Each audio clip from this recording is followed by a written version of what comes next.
Hello everybody and welcome back to my channel.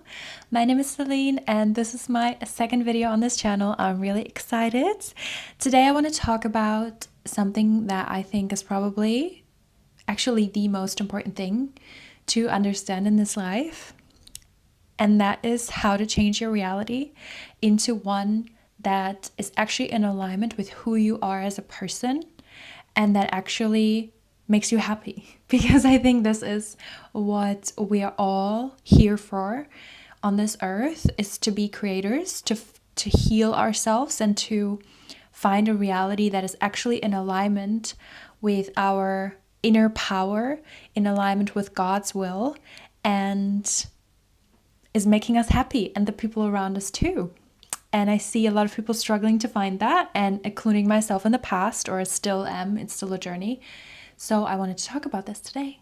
So I think most people have it completely wrong, like upside down. They look at their life, their apartment, the way they're being treated, their job, and they draw conclusions from their outside reality about themselves. They live in a shitty apartment and they think, oh, I must be poor. They're being disrespected by their coworkers, and so they think, I must not be a respectable person. They haven't been loved in the past, so they draw the conclusion that they're not lovable as a person. But let me ask you something.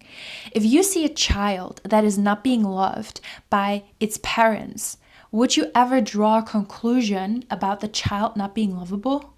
No, because that would be the biggest lie. So why do you say it about yourself? The way that people treat you is a reflection of who they are and what you trigger in them. That's why you can never take things personally. Now, the only thing you can take personally is how you respond. That you can take personally and that you can take responsibility for. If you accept disrespect, it's on you. If you don't speak up for yourself in situations, that's on you. If you keep entertaining the wrong people in your life that disrespect you, that's on you. This is the power of being selective. Selective with who you keep in your life. What energy do you allow in your life? What do you allow yourself to consume? What habits do you build for yourself? All of these things are a selection process. And the more selective you become, the more you're teaching yourself that I don't accept just anything in my life.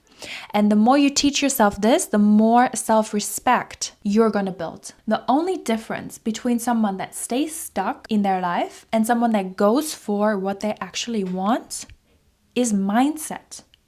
That's it. The moment you give your power away to the people around you, to a pity story you tell yourself, to your circumstances, to anything that's happening in your life, if you give that power away by blaming the outer circumstances, that's when you lose. That's when you lose your power. When you keep telling yourself the same story over and over again, when you keep holding on to these old identities that no longer serve you and that don't serve your highest good, that's when you stay exactly where you are right now. And that's how you don't change anything.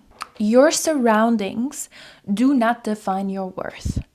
You need to realize that everything in this world that we're experiencing is just temporary. You need to detach yourself, your inner world, from the outer if you want to change anything, because everything outside of you is just a temporary experience. So the moment you truly understand this, you will stop to attach your inner world and your inner power and your inner self-worth to the outside, to your circumstances. When you do this, your power will come back, because what you've done now is you finally started to look inward for love, for self-worth, for strength, for God. You will find it within yourself. And that's also the moment you realize it was there the whole time. And it doesn't cost a thing, nothing. It's just uncomfortable because you got to dig deep. And it's uncomfortable because the whole world, everything in this world is designed to keep you distracted, to keep you busy, to keep you disconnected from yourself. That's why it's hard to get there. Now, like I said before, your self-worth isn't reflected in your surroundings. Your self-worth is untouchable and it's only within. Now, what you can see in your surroundings is your self-concept, which means where you are right now is not random, but it's also not permanent. If you're stuck in a job that you hate, if you're stuck in a toxic relationship that you feel like you can never get out, all of these things are there for you to see something. Not as a punishment, not because you're not worthy, not because you're not enough, but because there is something that you have not learned yet, something you haven't changed yet. You can either face it, you have the choice, you can either face it, or you can repeat the same things over and over again and stay stuck. You have that choice. And let me tell you something, the majority of people, they make the choice to run from it. They make the choice to not change. They distract themselves, they run, they escape, they numb themselves to run from this learning because it can be painful. For me, when I face something hard, I allow myself to feel it. I go deep into my feelings. I cry. Maybe I have to punch a pillow, whatever I have to do, scream, whatever it is, I let it out. I don't suppress it. I go into it. I allow myself to really kind of indulge in it and let it out. But then I also get out of it again and I release it. And I pray to God and I tell him that I trust him. And I trust that everything that happens for me and not against me. And I choose to frame the things that happen in my life in a way that will support my self-growth. And that is a cognitive reframing that will improve your whole life. If you start believing that things happen for you, your life is going to change. Didn't get the job, maybe something better is on the way. A relationship ended, someone rejected you, that is just redirection from God. That person wasn't meant for you. There's someone better out there for you. No results yet? Consistency hasn't caught up. There's always a framing that makes it that things happen for you. There's a framing where you can make it in a way that it serves your self-growth.